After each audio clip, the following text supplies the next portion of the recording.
তো এই যে জাকাত আমরা আদায় করব, জাকাত আদায়ের ফজিলতগুলো কি কি? জাকাত আদায়ের অসংখ্য অগণিত ফজিলত আছে। আখিরাতের ফায়দা যেমন আছে, দুনিয়াতেও অনেক ফায়দা আছে। সময় যেহেতু কম, আমরা আখিরাতের 3টা উপকার এবং দুনিয়ার 3টা উপকার সম্পর্কে জেনে নেওয়ার চেষ্টা করি। সূরা আল আরাফের 156 নম্বর আয়াতে আল্লাহ রাব্বুল আলামিন ইরশাদ করেছেন, যারা জাকাত আদায় করবে তিনি তাদেরকে রহমত দান করবেন এবং তিনি তাদের উপরে সন্তুষ্ট হয়ে যাবেন। তাহলে জাকাত আদায় করার 1 নম্বর ফজিলত, আল্লাহর সন্তুষ্টি অর্জন করা যায় এবং আল্লাহ রাব্বুল আলামিনের রহমত লাভ করা যায়। আল্লাহ রাব্বুল আলামিন বলছেন, ওয়ারাহমাতি ওয়াসিআত কুল্লা শাই ফাসাআকতুবুহা লিল্লাযীনা ইয়াত্তাকুন ওয়া ইউতুনাজ যাকাতা ওয়াল্লাযীনা বিআয়াতিনা ইউমিনুন।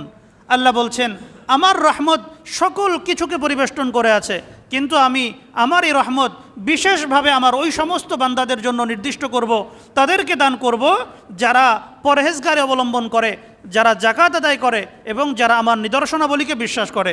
সূরা আন-নূরের 56 নম্বর আয়াতে আল্লাহ রাব্বুল আলামিন ইরশাদ করেছেন, ওয়া আকিমুস সালাতা ওয়া আতুজ যাকাহ ওয়া আতিউর রাসূল লাআল্লাকুম তুরহামুন। হে আমার ঈমানদার বান্দারা, তোমরা নামাজ কায়েম করো, জাকাত আদায় করো এবং তোমাদের রসুলের আনুগত্য করো, তাহলে তোমরা আল্লাহর রহমত লাভ করতে পারবে। তাহলে জাকাত আদায়ের সর্বপ্রথম ফায়দা হলো আল্লাহর রহমত এবং তার করুণা লাভ করা যায়।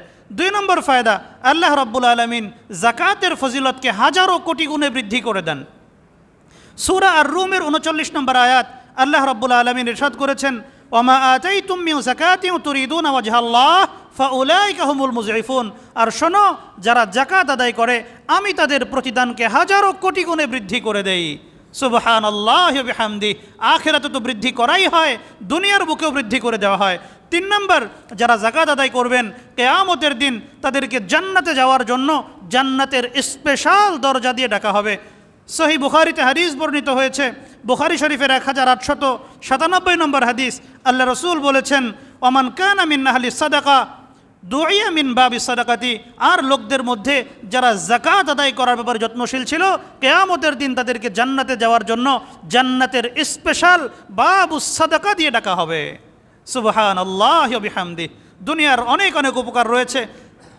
1 নম্বর উপকার হলো সম্পদ বৃদ্ধি পায়, সম্পদ পবিত্র হয় এবং অন্তরে প্রশান্তি লাভ হয়।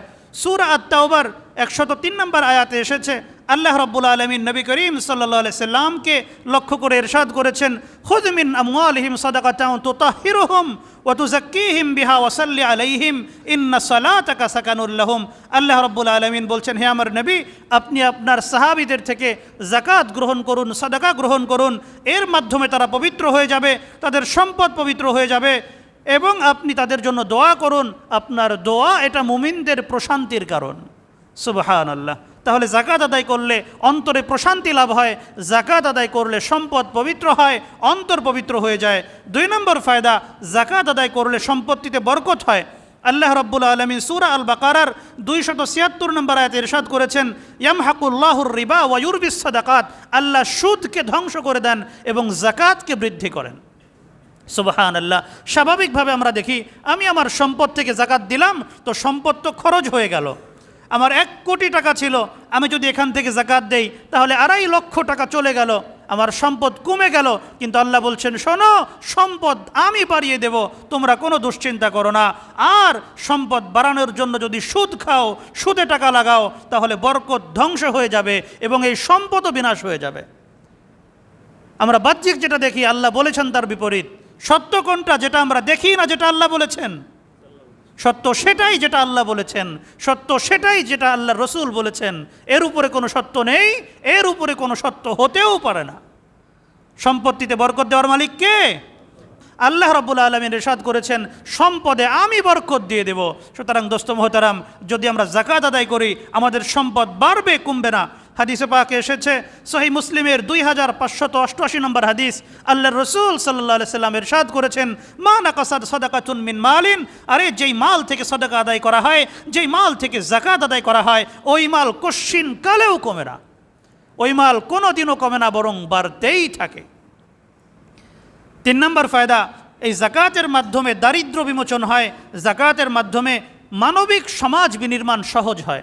আমাদের সমাজে যারা গরিব আছে, যারা দুস্থ আছে, তাদের অন্নের ব্যবস্থা, বস্ত্রের ব্যবস্থা হয়, তাদের একটু ভালো, একটু আদর্শ জীবনযাপনের সুযোগ এই যাকাতের মাধ্যমে হয়। হাদিসে পাকে এসেছে, আল্লাহ রসুল সাল্লাল্লাহু আলাইহি সাল্লাম ইরশাদ করেছেন, তুখাযু মিন আগনিয়াইহিম ওয়া তুরাদ্দু আলা ফুকারাইহিম। মুসনাদে আহমদের 2071 নম্বর হাদিস, আল্লাহ রসুল সাল্লাল্লাহু আলাইহি সাল্লাম ইরশাদ করেছেন, এই যাকাত তাদের ধনীদের থেকে নেওয়া হবে এবং তাদের গরিবদের মাঝেটা বন্টন করা হবে এবং এর মাধ্যমে দারিদ্র্য বিমোচন হবে, একটা সুষ্ঠু সুন্দর সমাজ গঠিত হবে। সুবহানাল্লাহি ওয়া বিহামদিহি। এই জন্য দোস্ত মোহতারাম, আমরা যাকাতের এই বিধান পালনের ব্যাপারে যত্নশীল হই। আল্লাহ রাব্বুল আলামিন আমাদেরকে তৌফিক দান করেন। যাকাত যদি কোনো ব্যক্তি আদায় না করেন তাহলে তার কি শাস্তি হবে? যাকাত আদায় না করলে বিভিন্ন ধরনের শাস্তির কথা কোরআনে কারীম এবং হাদিসে পাকে বর্ণিত হয়েছে। আমরা কয়েকটি শাস্তির কথা জেনে নেওয়ার চেষ্টা করি। সূরা আত-তাওবার 34 এবং 35 নম্বর আয়াতে এসেছে, আল্লাহ রাব্বুল আলামিন ইরশাদ করেছেন, ওয়াল্লাযীনা ইয়াকনিজুনা আয-যাহাবা ওয়াল ফিদ্দা ওয়া লা ইউনফিকুনাহা ফি সাবিলিল্লাহ ফাবাশশিরহুম বিআযাবিন আলীম ইয়াওমা ইউহমা আলাইহা ফি নারি জাহান্নাম ফাতুকওয়া বিহা জিবাহুহুম ওয়া জুনুবুহুম ওয়া যুহুরুহুম হাযা মা কানাজতুম লিআনফুসিকুম ফাযুকু মা কুনতুম তাকনিজুন। আল্লাহ রাব্বুল আলামিন ইরশাদ করছেন, আর যারা এই সম্পদের যাকাত আদায় করে না, সম্পদকে সঞ্চয় করে রাখে, হে নবী আপনি তাদেরকে কঠিনতম শাস্তির সুসংবাদ দিয়ে দেন। কঠিনতম শাস্তির সুসংবাদ হয় না দুঃসংবাদ হয়? এটা সুসংবাদ না, এটা আল্লাহ রাব্বুল আলামিন উপহাস করে বলেছেন। ওরা মনে করছে সম্পদ সঞ্চয় করে রেখে ওরা লাভবান হয়ে যাবে, ওরা দুনিয়া আখিরাতের কল্যাণ লাভ করে ফেলবে। মোটেও না। হে নবী বলে দেন, তোমাদের জন্য অত্যন্ত কঠোর এবং কঠিন শাস্তির ব্যবস্থা আছে। কি শাস্তি দেওয়া হবে? আল্লাহ রাব্বুল আলামিন বলেছেন, এই সম্পদকে কিয়ামতের দিন জাহান্নামের আগুন দিয়ে গরম করা হবে। জাহান্নামে যখন তারা যাবে তখনও এই সম্পদকে জাহান্নামের আগুন দিয়ে গরম করা হবে এবং এই সম্পদ দিয়ে তাদের কপালে, তাদের বুকে এবং তাদের পিঠে দাগ দেওয়া হবে। গরম করে এর মাধ্যমে তাদেরকে সেকা দেওয়া হবে এবং তাদেরকে বলা হবে, এটা সেই সম্পদ যেটাকে তোমরা সঞ্চয় করে রেখেছিলে, এখন তোমরা এটার মজা বুঝো যে মাসের কয়দিন যায়, মাসের কয়দিন যায় বোঝার চেষ্টা করো। তাহলে এক নম্বর শাস্তি কি? যাকাত না দিলে কিয়ামতের দিন এবং জাহান্নামে যাওয়ার পরে এই সম্পদকে জাহান্নামের আগুন দিয়ে গরম করে সেকা দেওয়া হবে। 2 নম্বর শাস্তি, সহিহ বুখারীতে বর্ণিত হয়েছে 1403 নম্বর হাদিস, আল্লাহ রসুল সাল্লাল্লাহু আলাইহি সাল্লাম ইরশাদ করেছেন, আল্লাহ রাব্বুল আলামিন তার যে সকল বান্দাকে সম্পদ দিলেন কিন্তু তারা এর যাকাত আদায় করলো না, কিয়ামতের দিন এই সম্পদগুলোকে টাকলা সাপে রূপান্তরিত করা হবে। এমন সাপ যেই সাপের মাথায় কোনো চামড়া থাকবে না। সাধারণত চুল না থাকলে আমরা তাদেরকে টাক বলি। সাপের মাথায় কি চুল থাকে? তাহলে সাপকে যে টাকলা বলা হলো এর অর্থ কি? এর অর্থ হলো ওই সাপের মাথায় চামড়া থাকবে না, ওর বিষের তেজস্ক্রিয়তায় ওর চামড়া পুড়ে যাবে এবং ওর চোখের 2 পাশে বড় বড় দাগ থাকবে। এটা ওর বিষাক্ততা এবং বিষের যে তেজস্ক্রিয়তা তার নিদর্শন হবে। এই সাপ তার গলায় পেঁচিয়ে দেওয়া হবে এবং এই সাপ তাকে ছোবল মারতে থাকবে, তার 2 চোয়ালের মধ্যে ছোবল দিতে থাকবে এবং তাকে বলতে থাকবে, আমি তোর সঞ্চয় করে রাখা সম্পদ, সুতরাং এখন মজা বোঝ যে মাসের কয়দিন যায়। সাপ তাকে ছোবল দিতে থাকবে এবং এ কথা বলতে থাকবে।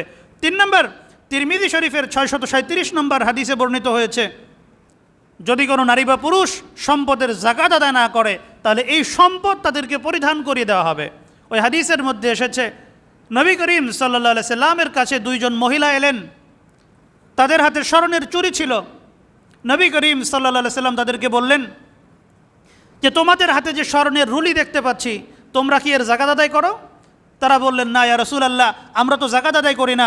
নবী করিম সাল্লাল্লাহু আলাইহি সাল্লাম তখন বললেন, যদি যাকাত আদায় না করে থাকো তাহলে মনে রেখো এই অলংকারগুলোকে জাহান্নামের আগুনে গরম করে এগুলো তোমাদের হাতে পরিয়ে দেওয়া হবে। নাউযুবিল্লাহি মিন যালিক। যদি বাঁচতে চাও তাহলে অবশ্যই এর যাকাত আদায় করে দাও।